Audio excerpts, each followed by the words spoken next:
Hi everyone, thanks for stopping by. Today we're going to learn how to do a glitch effect that looks something like this.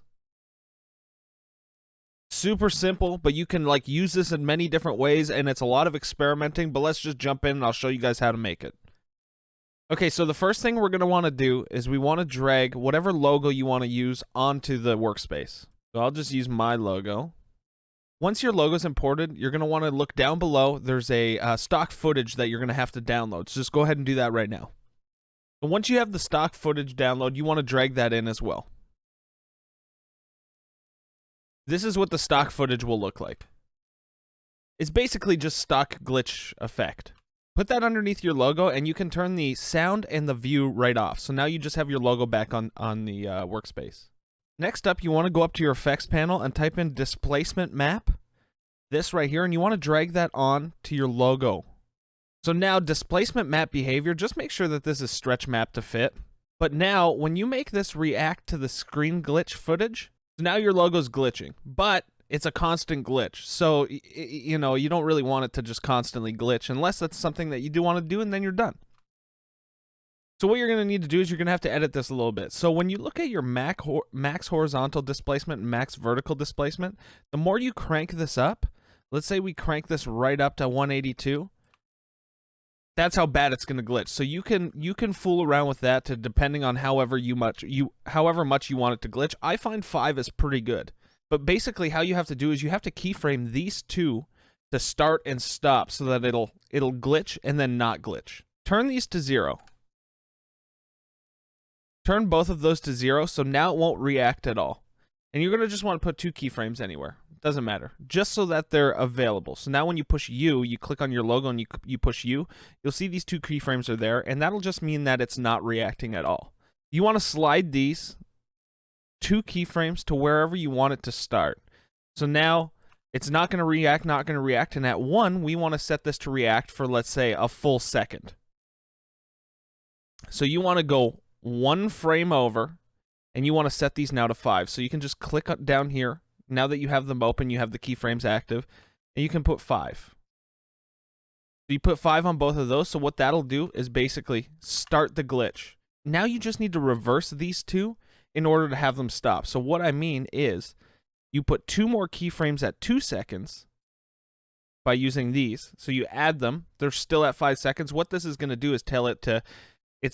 The first keyframe we added was don't start, don't start. The second keyframes we added was okay, start. Now we want it to keep continuing at the exact same interval. That's why we add these keyframes. And then 1 more frame over, we want to put it back down to 0. And what this is going to do is it's going to tell us it's going to tell the reaction to stop. So basically, this is what you're going to have now, right? See, it glitches for a second and then it's gone. So the reason why we do this is depending on if you want to put this onto an overlay of some kind, you want a little bit of animation, but you don't want to do anything too crazy. That's pretty much how we do it. So now, the only next thing that I would like to do is I would like to grab this logo, and we're going to duplicate it twice. Once all of this is complete, we're going to duplicate it twice. So duplicate, duplicate.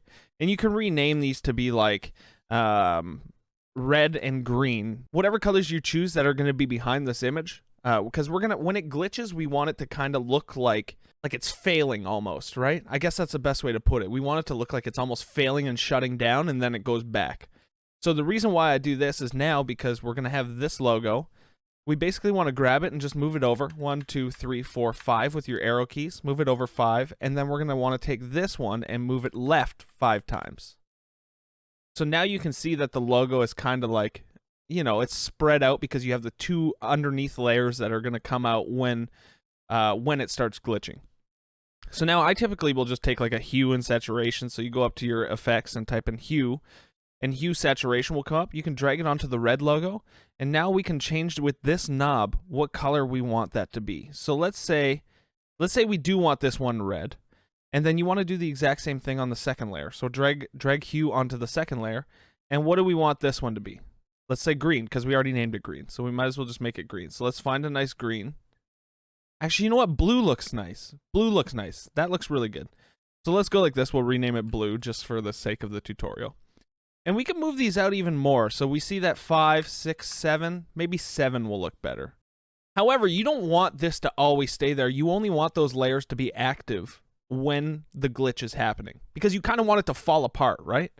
So if you now open your red and you click T on your keyboard, it will give you the opacity. So if you set this opacity to just default at like 40.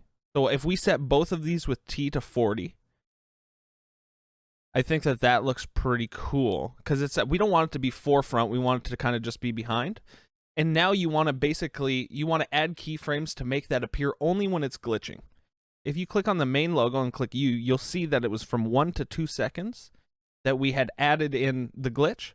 You want to go to 1, this second keyframe where the glitch starts, and you want to hit that stopwatch. That will say at this, when it starts to glitch, I want it at 40% opacity. Then we're going to go back 1 frame, and we're going to just click this here and click 0. Now the reason why we do that, you see that it's gone, and as soon as it starts glitching, that red comes in. Like that. And now we just, again, have to reverse it a little bit later. So we go to the 2, we make sure that the keyframe is added here, and then again go 1 frame ahead and turn that keyframe to 0. So what that'll do is bring in the red for the time that the glitch is happening, and then make it disappear afterwards. So you can just go ahead and copy this and go down to the blue. Make sure you're right on the keyframe here, and you can just copy and paste. Now the blue is reacting the exact same as the red. So if we actually take a look at this full animation, I think it looks pretty cool. I think that looks great. You know what, guys? I'm not really great at these tutorials, but I do appreciate you guys checking them out.